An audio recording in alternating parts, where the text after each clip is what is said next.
So, morning, by the way. Morning! Wait, that's not right. Morning! That's it. So I was talking to a man called Davey, and we're talking about scour. And he'd sent me a message saying he's having a look at some of the stuff I put in the video to do with calves getting scour. So anyway, I did a video the other day that you might have watched, you might not have watched. And it was about what we give cows, immunisation wise, and like boluses and stuff like that. Anyway, we're talking about the rotavirus corona, which is it gives them an immunisation, if you will, through the colostrum of the cow to stop things like coronavirus, rotavirus, things that scour calves out. And I was just saying, we're talking about that exact thing. I wonder if putting lime down, like when you're lambing, would help. And I remember when I went to look around Metcalfe Farms, they had in the calving pens some kind of disinfectant everywhere. Oh, gee, look what I've just found in the trough. The knife off the Keenan. That's scary. Now look on the side here. I might see some broken bolts.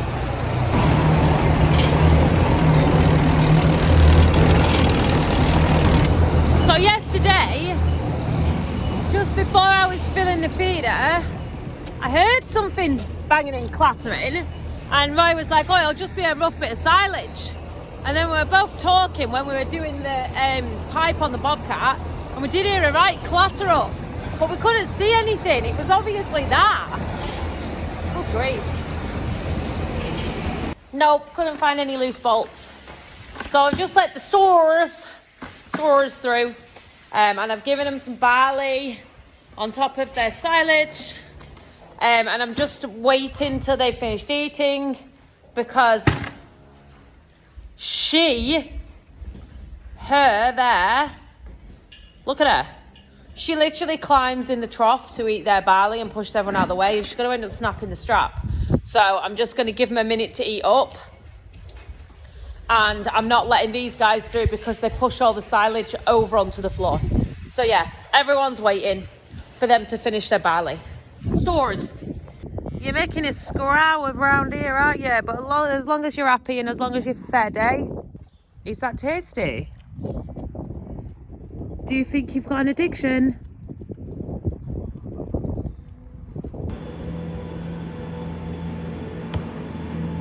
So the girls are on a fair bit of treacle now, to be fair.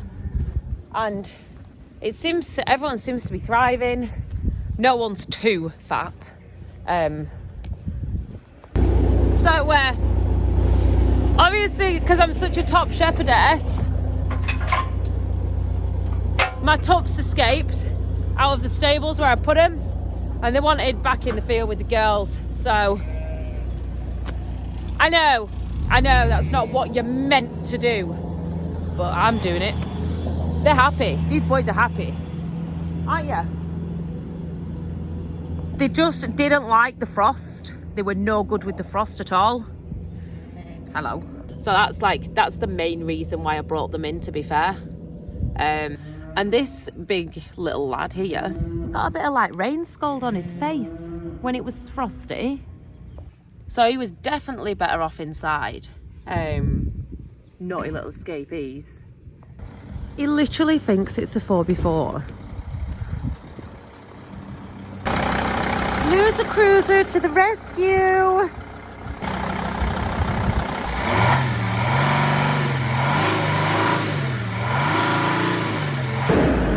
Woo!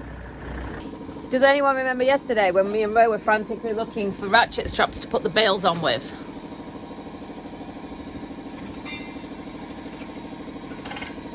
Why would you put them in there? Why?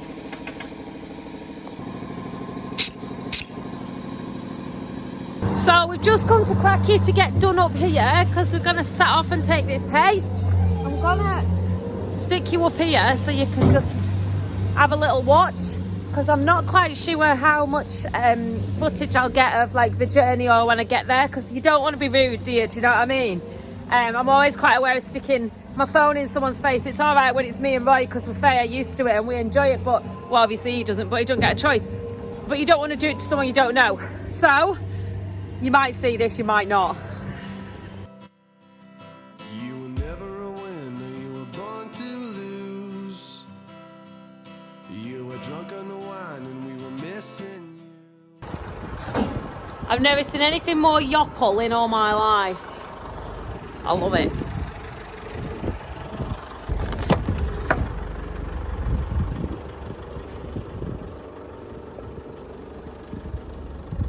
Excuse me! Get down! Get down! So naughty. On the road again. I can't wait to be on the bounce of these.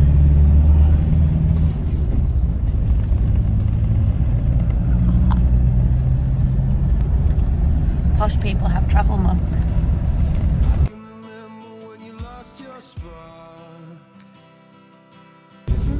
Diesel's 8p cheaper in Kendal.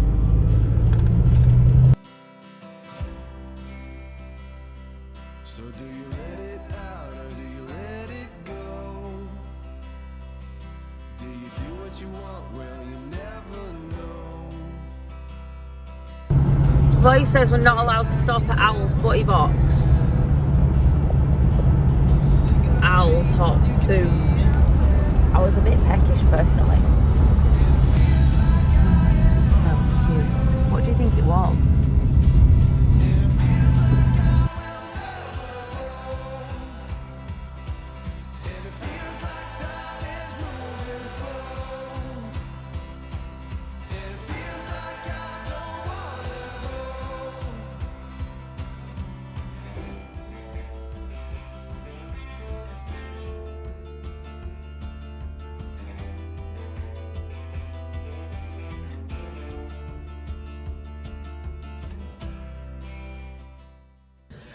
It's a small world. Hello, ladies. Hello. Roy making friends. Hello, George. Hello, George. Well, I was walking across there at 8 o'clock in the morning, and at 2 o'clock in the afternoon, it was up to that, well, past that mowing machine, it was way up towards that plastic up there. It was coming through that wall there. There's a hole in that wall there. We put that through there when Storm Desmond was on. Right, we went through there.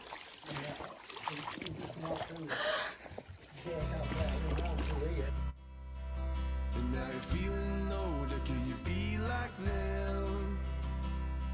She said, remember the times when you would talk like them. But now you're older, you should try your best. We're gonna keep on going, put our minds at rest. And it feels like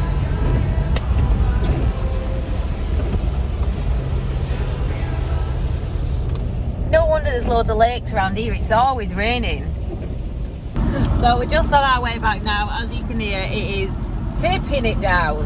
Tipping it down. We chose to come back the M6 way because we went the very scenic route on the way there through like lots of winding little roads. So we thought this might be a little bit quicker. John was absolutely lovely, and he was just really nice and super grateful, and he showed us where the tiny little beck that ran behind his buildings completely like flooded everything, and you can see how you wouldn't even think that that would happen, because it was like it didn't even come over the toe of my wellies.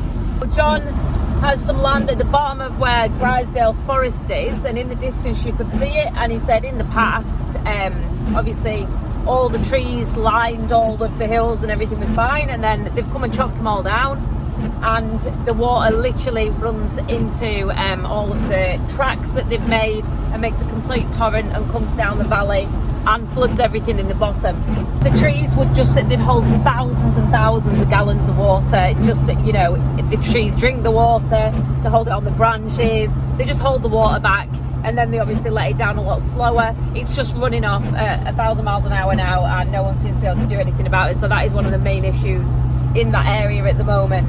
Obviously, like us in Appleby, the lack of dredging rivers and taking any stone out of the bottoms, and it's just all building up silt, and then obviously there's not really a decent depth of riverbed anymore. Just find it really interesting and heartwarming that social media has actually linked all this together. So we were online looking for an article, and Andrew Ward ended up being in the article, and we'd met him at Tractor Run, so we ended up reading the article, going on his Twitter. As you do, one thing leads to another, and we saw that he was looking for hay in the Cumbria area, and we thought, oh, that's great, we can help. And then obviously put some pictures of his flooding on Facebook, and somebody on Facebook got in touch and said, you know, Forage Aid can replace all the bales that you've lost. So I just think it's a really interesting, intricate, you know, web of people that we've got going on in the farming community, because we all actually link to each other. And then when we got there and we were speaking to John, he was actually saying that 2 of the sheep that he's got in that pen that I was stroking, those Dutch spotties, they're from the same man that I got my tups from. So it really is such a small world. So I'm going to leave the video there for now, because it is going very dark outside and you won't even be able to see me, and I think the light might be annoying Roy a little bit, even though he's not telling me. We're going to go on the hunt for food, and we're going to go and pick the kids up again, and yeah, I'll see you tomorrow.